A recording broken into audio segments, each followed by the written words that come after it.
Kwingineko, kizaazaa kilizuka katika eneo la Roysambu na barabara ya Kamiti, huku polisi wakabiliana na waandamanaji mita chache tu kutoka kanisa la Jesus Winners.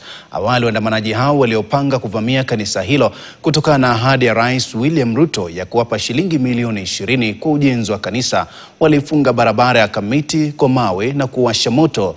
Hii hapa taarifa aliyoandaa Wanjiku Wanjiru na kutiwa sauti na Ali Manzu.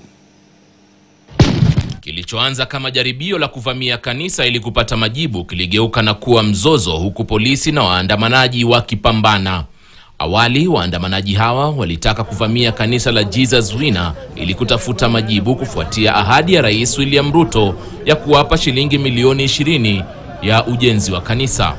Wale vijana walikuwa wamesema na kamku occupy hawaja kuja. Mungu amefanya kitu. Maafisa wa kupambana na ghasia walimwagwa kwa wingi ili kulinda usalama na kuwazuia waandamanaji kuingia kwenye kanisa, huku wakiwakamata wengine.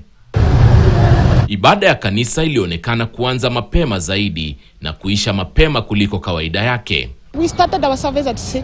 Maybe that was the difference.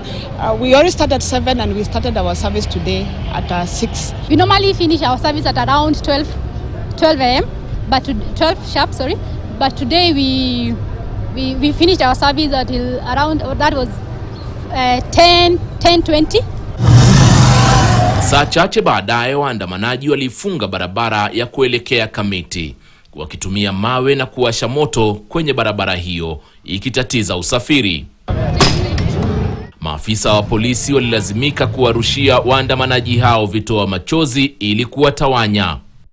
Pia kwenye purukushani hiyo, mwanahabari wa runinga ya Citizen alinyanyaswa huku akijeruhiwa baada ya kushambuliwa na maafisa wa polisi. Nimepigwa pale ndani, nimeingizwa pale ndani, nimepigwa. Maafisa wa polisi ndani ya kanisa, kwa compound ya kanisa pale ndani. Mahali wamefungiwa, kuna vijana wengine pia wamefungiwa pale ndani. Walioshuhudia wamesema baadhi ya watu wamejeruhiwa kwenye mkimbizano huo.